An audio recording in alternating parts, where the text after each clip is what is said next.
Assalamualaikum warahmatullahi wabarakatuh. Selamat pagi.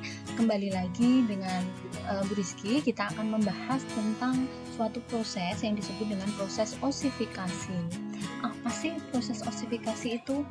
Osifikasi berasal dari kata os dan fikasi, di mana os itu merupakan tulang, sedangkan fikasi kita dapat artikan sebagai suatu proses pembentukan. Sehingga osifikasi ini kita dapat menyebutnya sebagai proses pembentukan tulang, atau dengan kata lain kita menyebutnya sebagai proses penulangan. Nah, proses penulangan ini ada dua macam. Yang pertama adalah osifikasi intramembran dan yang kedua adalah osifikasi endokondrium.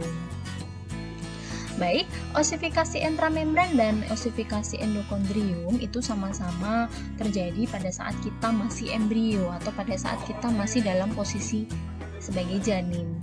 Namun perbedaannya adalah jika intramembran itu sel jaringan ikat embrio langsung berubah menjadi osteon atau tulang keras, osifikasi endokondrium tidak demikian.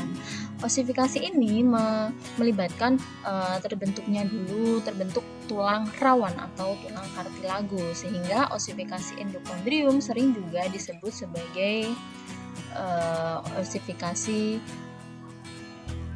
intrakartilago. Nah, proses ini terjadi dengan cara tulang rawan berubah menjadi atau mengalami kalsifikasi menjadi tulang keras maupun osteon. Untuk osifikasi intramembran itu kita menyebutnya sebagai osifikasi primer, artinya osifikasi ini tidak akan terulang. Sedangkan osifikasi endokondrium itu osifikasi yang terjadi bahkan setelah kita lahir atau kita tumbuh gitu. Tahap pertama kita akan belajar dulu bagaimana sih proses osifikasi intramembran ya. Di sini bisa dilihat gambar ini. Oke. Semua jaringan ikat itu terbentuk bermula dari yang namanya sel mesenkim. Oke, jadi sel mesenkim ini, sel mesenkim berbentuk bintang ini berdiferensiasi menjadi suatu sel yang disebut dengan sel osteoblast. Nah, yang mana sih sel osteoblast? Sebentar. Sel osteoblast yang ini, jadi bentuknya dari tadi sel mesenkim yang berbentuk bintang itu berubah menjadi osteoblast. Nah, osteoblast ini mensekresikan suatu matrik. Ingat ya, jaringan ikat itu terdiri dari matriks dan juga sel-sel khusus. Nah, osteoblast ini ternyata mensekresikan matriks yang belum mengalami pengapuran yang disebut dengan osteoid. Ya, osteoid. Nah, osteoid itu digambarkan ini, yang bulat-bulat ini. Oke. Di sini jadi ketika sudah terjadi ini ya, maka ini disebut sebagai pusat osifikasi. Kita ganti gambarnya ya, sebentar. Jadi kita ganti warnanya. Sorry.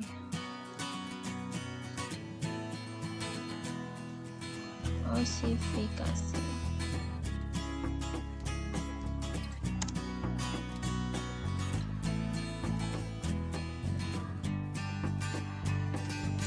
Oke, di sini adalah pusat osifikasi, sedangkan adalah serat kolagen. Masih ingat ya, serat kolagen merupakan salah satu metrik serat yang ada di jaringan.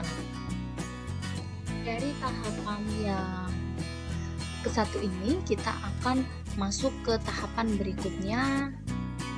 Kita ganti gambar ya.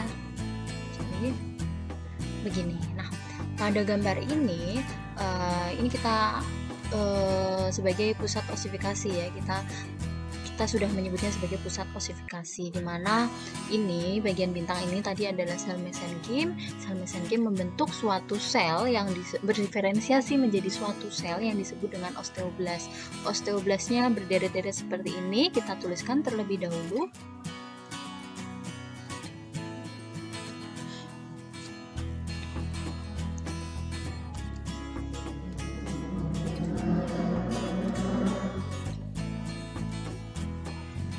Oke, jadi osteoblast ini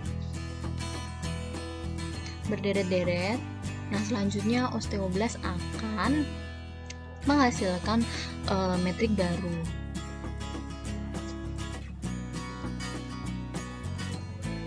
Metrik tulang yang baru.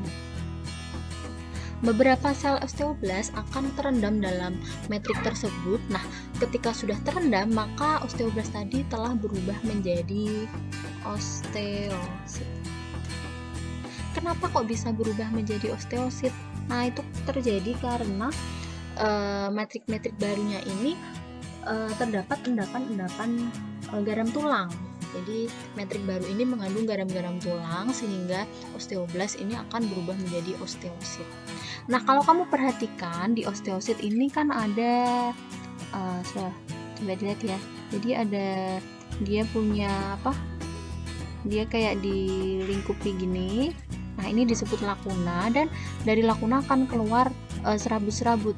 Ini ya, serabut-serabut yang disebut dengan kanalikuli. Jadi osteosit lama-kelamaan akan terperangkap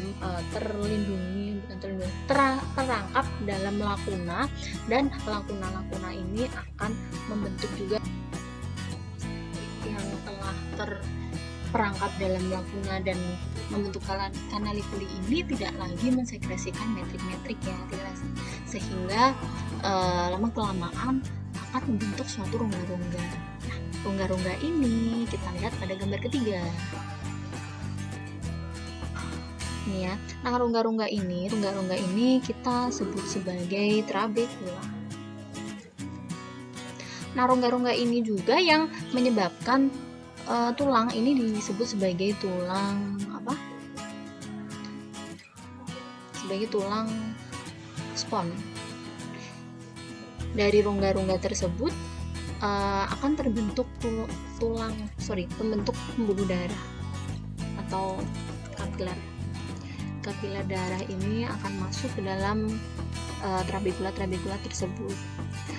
Ada kalanya trabekula ini akan terisi oleh metrik-metrik tulang, akan terisi oleh tulang-tulang lamelar konsentris sehingga membentuk tulang kompak. Jadi ada dua tulang kan ya berdasarkan kepadatannya, yaitu ada tulang spon dan tulang kompak. Di bagian tepi nanti sel mesenkim akan membentuk juga yang disebut dengan periosteum.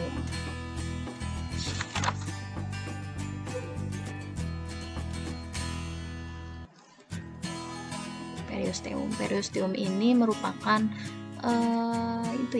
pelindung dari tulang keras. Kita lanjut ke gambar berikutnya.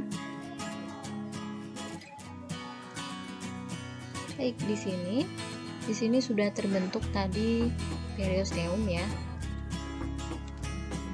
Di bagian tepi, jadi tulang-tulang di tepi luar itu dilindungi oleh periosteum. Di sini masih ingat tadi?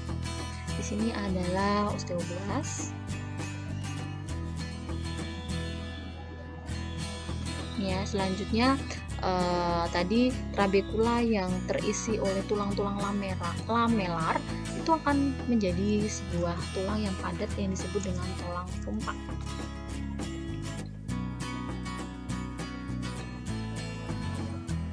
Nah, yang di sini ini adalah tulang spon.